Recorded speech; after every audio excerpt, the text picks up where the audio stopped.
তোমরা কি জানো লাচ্চা সেমাই শুধু মিষ্টি না, এটা একটা ইতিহাস।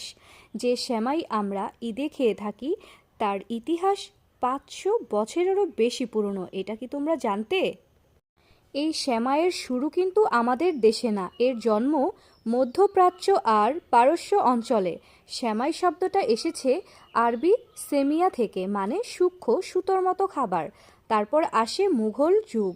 মুঘল সাম্রাজ্য এর রাজকীয় রান্নাঘরে তৈরি হতো এই লাচ্চা সেমাই।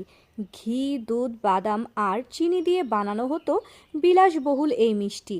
তারপরে ধীরে ধীরে এটা ছড়িয়ে পড়ে পুরো উপমহাদেশে, বিশেষ করে বাংলাদেশ, ভারত আর পাকিস্তানে। কিন্তু সবচেয়ে মজার ব্যাপার জানো কি? এই লাচ্চা সেমাই হয়ে যায় আমাদের ঈদের সবচেয়ে জনপ্রিয় খাবার। বিশেষ করে ঈদ উল ফিতরের সকালে সেমাই ছাড়া যেন ঈদই অসম্পূর্ণ রয়ে যায়। বাংলাদেশে আবার পুরান ঢাকার লাচ্চা সেমাই হাতে বানানো, স্তরে স্তরে সাজানো, একদম ইউনিক। এটা শুধু খাবার না, এটা আমাদের ঐতিহ্য, সংস্কৃতি আর আনন্দের অংশ। তাই পরের বার যখন সেমাই খাবে মনে রাখবে তুমি 500 বছরের ইতিহাস খাচ্ছ।